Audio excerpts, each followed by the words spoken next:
I wasn't always very excited about math. I was more excited about reading novels, and I thought I would become a writer one day. I got excited about it maybe just as a challenge, but then I realized that it's really nice and that I enjoy it. These were quite difficult times. It was during the war.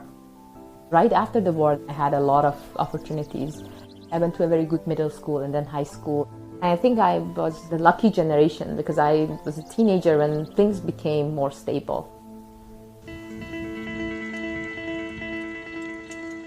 My main interest is understanding structures you can put on a surface. There are different ways of looking at it. Either you have a surface with some additional geometric structures, or this kind of problems are related to understanding the space of such structures.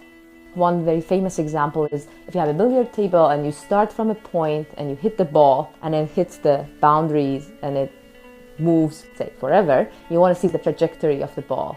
Would it cover all your billiard table? Can you find closed billiard paths? And interestingly enough, this is an open question in general if you don't put any restrictions on the angles of the polygon that you started. There are two types of questions. One is about you have a surface with a geometric structure and you're trying to understand some properties of this geometric structure that you have. The other questions are related to you have a surface and you have a geometric structure and you start deforming this geometric structure, and then you want to see what kind of surfaces you would get. Some of the problems, like you know the properties of a generic surface, a random surface, but it's really hard to say something about a single given geometric structure on the surface. Some of the work that I've done with different collaborators shows that sometimes the surfaces are very similar to the ones of a generic surface. You can ask these questions about hyperbolic surfaces or these flat surfaces or different geometric structures.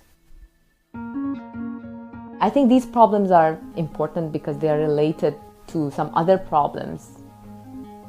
Even if you are interested in higher dimensional manifolds, one way of dealing with them is trying to find some nice surface inside of them.